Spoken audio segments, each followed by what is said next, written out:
नमस्कार, मैं Neetu class 12 geography chapter number 2 विश्व जनसंख्या वितरण घनत्व और वृद्धि जनांकीय संक्रमण सिद्धांत। यह विश्व जनसंख्या वितरण घनत्व और वृद्धि नामक चैप्टर का लास्ट पार्ट है, आखिरी पार्ट है, जिसमें हम जनांकीय संक्रमण सिद्धांत के बारे में डिटेल से पढ़ेंगे। जनांकीय संक्रमण सिद्धांत क्या होता है?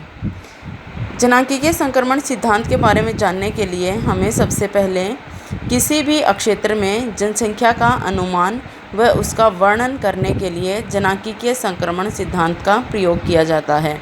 अगर हम किसी अक्षेत्र में यह जानना चाहते हैं कि उसकी जनसंख्या क्या है और उस अक्षेत्र का वर्णन करना चाहते हैं, उस जनसंख्या का वर्णन करना चाहते हैं, तो हमें किस चीज़ की ज़रूरत पड़ेगी? जनांकीय संक्रमण सिद्धांत की। यह सिद्धांत हमें बताता है कि जैसे ही ग्रामीण समाज खेतीहर और अशिक्षित अवस्था से विकसित होकर औद्योगिक और साक्षर बनता है, तो किसी प्रदेश की जनसंख्या उच्च जन्म दर और मृत्यु दर से निम्न जन्म दर और निम्न मृत्यु दर में बदल जाती है। यह यहाँ पर बहुत बड़ी बात है कि इस सिद्धांत के माध्यम से हम क्या समझाने की कोशिश करेंगे कि जब एक अशिक्षित समूह या खेतीहर मजदूर या ग्रामीण समाज जब शिक्षित हो जाता है, जब वो खेतीबाड़ी को छोड़कर औद्योगिक क्षेत्रों में चले जाते हैं, तो साक्षर हो जाता है, तो किसी प्रदेश की जो जनसंख्या है वो उच्च जन्म दर व उच्च मृत्यु दर से निम्न जन्म दर और निम्न मृत्यु दर में कन्वर्ट हो जाती है, बदल जाती है, क्योंकि लोग यहाँ पर शिक्षित हो जाते हैं और शिक्षित होने के साथ साथ अच्छी मेडिकल फैसिलिटी प्रोवाइड होती है। शिक्षित होने के साथ साथ जन्म दर कम हो जाती है, क्योंकि लोग अपनी फैमिली प्लानिंग करने लगते हैं। उनको समझ आ जाता है कि जो बड़ा परिवार होता है उसके लिए हमें ज़्यादा संसाधन जुटाने पड़ते हैं, तो वहाँ पर जनसंख्या कम होती है। दूसरी तरफ अगर हम मृत्यु दर की बात करें तो मृत्यु दर कम हो जाती है, क्योंकि अच्छी मेडिकल फैसिलिटी प्रोवाइड की जाती हैं, अच्छी मेडिकल फैसिलिटी मिलती है, क्योंकि लोग शिक्षित हो जाते हैं यहाँ पर। तो जो ग्रामीण समाज है और खेतीहर मजदूर जब अशिक्षित अवस्था से विकसित होकर औद्योगिक और साक्षर हो जाते हैं, तो जन्म दर और मृत्यु दर भी कम हो जाता है, उसमें भी बदलाव देखने को मिलता है। आगे हम जनांकीय संक्रमण सिद्धांत की बात करते हैं, जिसकी 3 अवस्थाएं होती हैं। जो प्रथम अवस्था होती है उसमें उच्च जन्म दर होता है और उच्च मृत्यु दर होती है। जन्म दर भी अधिक होती है और मृत्यु दर भी अधिक होते हैं, क्योंकि यहाँ पर ज़्यादातर जो जनसंख्या है वो खेतीहर मजदूर होते हैं। उनकी जो जीवन प्रत्याशा होती है वो कम होती है। अशिक्षित लोग ज़्यादातर अशिक्षित होते हैं, उनमें एजुकेशन नहीं होती है, तो ना तो वो, क्योंकि वो खेतीहर मजदूर होते हैं, उनकी जीवन प्रत्याशा भी कम होती है और उनकी जो शिक्षा होती है वो भी कम होती है। इन तीनों चीज़ों के अभाव के कारण जन्म दर भी अधिक होता है और मृत्यु दर भी अधिक होती हैं। तो अगर हम इस सिचुएशन में लेकर चलेंगे, तो जो जनसंख्या की जो वृद्धि होगी वो कैसी होगी?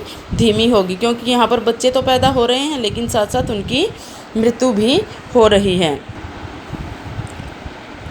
द्वितीय अवस्था, यहाँ प्रारंभ से ही जन्म दर ऊँची होती है, फिर धीरे धीरे कम होती जाती है और मृत्यु दर में भी कमी देखने को मिलती है, क्योंकि यहाँ पर कारण क्या होता है? यहाँ स्वास्थ्य संबंधी जो दशाएं होती हैं उसमें सुधार होने लगता है। जन्म दर उच्च होती है, मृत्यु दर कम होती है।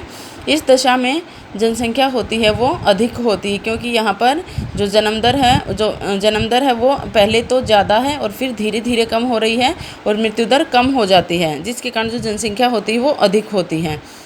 अंतिम अवस्था होती है जिसमें जन्म दर भी कम होती है, मृत्यु दर भी कम होती है। इसके पीछे कारण होता है लोग शिक्षित हो जाते हैं, यहाँ पर उन्हें शिक्षा मिलती है, उन्हें फैसिलिटी मिलती है, उन्हें अच्छी मेडिकल फैसिलिटी मिलती है, जिसके कारण जन्म दर भी कम हो जाती है और मृत्यु दर भी कम हो जाती है। तो जो अंतिम अवस्था होती है उसमें जो जनसंख्या होती है वो स्थिर हो जाती है। इसी तरीके से जनांकीय संक्रमण सिद्धांत का ये मॉडल दिया गया है, जिसमें अगर आप फर्स्ट स्टेज में देखते हैं तो यहाँ पर क्या है? मृत्यु दर भी अधिक है और जन्म दर भी अधिक है, तो यहाँ पर जो जनसंख्या है वो स्टेबल है, स्थिर है। दूसरी अवस्था होती है जहाँ पर जन्म दर पहले ज़्यादा होती है और फिर धीरे धीरे कम होती है। मृत्यु दर होती है वो एकदम से कम होती है, फिर स्थिर हो जाती है। तो यहाँ पर देखते हैं हम जनसंख्या का विस्फोट एक तरीके से देखने को मिलता है कि यहाँ पर जनसंख्या बहुत एकदम से बढ़ती है। अंतिम अवस्था जनसंख्या में प्राकृतिक जो अंतिम अवस्था होती है, थर्ड स्टेज होती है, उसमें निम्न उतार चढ़ाव होते हैं, क्योंकि वहाँ पर जनसंख्या भी अधिक, वहाँ पर निम्न मृत्यु दर होती है और निम्न जन्म दर होती है। तो क्या होता है, यहाँ पर निम्न उतार चढ़ाव देखने को मिलते हैं, निम्न उतार चढ़ाव देखने को मिलते हैं। यहाँ पर जनसंख्या कम होती है, यहाँ पर मृत्यु दर भी कम होती है और जन्म दर भी कम होती है। इसलिए यहाँ पर जनसंख्या कैसी हो जाती है, स्थिर हो जाती है या कम हो जाती है, स्थिर बनी रहती है।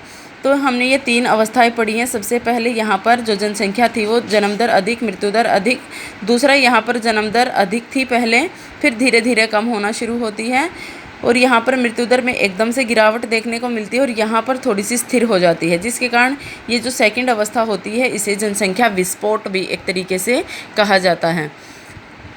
थर्ड अवस्था है निम्न उतार चढ़ाव की अवस्था। यहाँ पर जनसंख्या भी कम, यहाँ जन्म दर भी कम और मृत्यु दर भी कम हो जाती है, क्योंकि यहाँ पर लोग शिक्षित हो जाते हैं, वो पढ़े लिखे होते हैं, उन्हें नॉलेज होने लगती है, उन्हें अच्छी मेडिकल फैसिलिटी मिलने लगती है, तो निम्न जन्म दर हो जाता है और मृत्यु दर भी कम हो जाता है। यहाँ पर जन्म दर अधिक था, मृत्यु दर भी अधिक थी, तो ये दोनों स्टेज क्या हो जाती हैं, स्टेबल हो जाती है एक तरीके से जनसंख्या। ये जो स्टेज होती है इसमें जनसंख्या एकदम से बढ़ती है, तो जनसंख्या विस्फोट कहा जाता है। तो सेकंड चैप्टर का हमारा ये लास्ट टॉपिक था। धन्यवाद।